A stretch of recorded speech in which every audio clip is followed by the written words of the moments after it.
Joshua chapter 5, Holman Christian Standard Bible.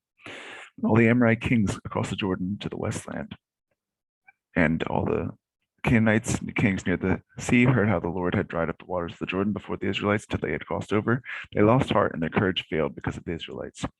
At that time, the Lord said to Joshua, "Make flint knives and circumcise the Israelite men again." So Joshua made flint knives and circumcised the Israelite men at Gibeath Haaraloth.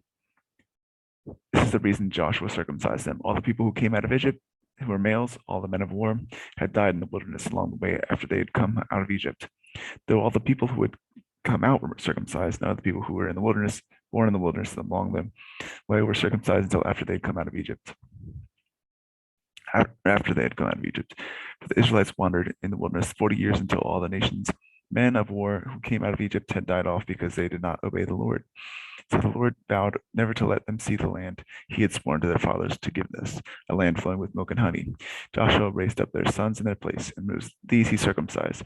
They were still uncircumcised since they had not been circumcised along the way.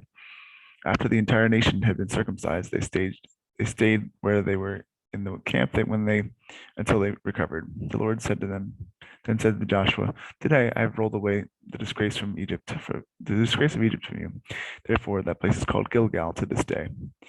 While the Israelites camped at Gilgal on the plains of Jericho, they kept the Passover on the evening of the 14th day of the month. The day after Passover, they ate unleavened bread and roasted grain on the produce of the land. And the day after they ate for the produce of the land, the manna ceased. Since there was no more manna from the Israelites, they ate from the crops of the land of Canaan that year. When Joshua was near Jericho, he looked up and saw a man standing in front of him with a drawn sword in his hand.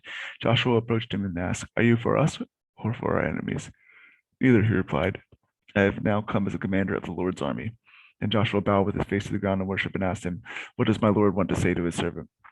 The commander of the Lord's army said to Joshua, "Remove the sandals from your feet, for the place where you're standing is holy." And Joshua did so.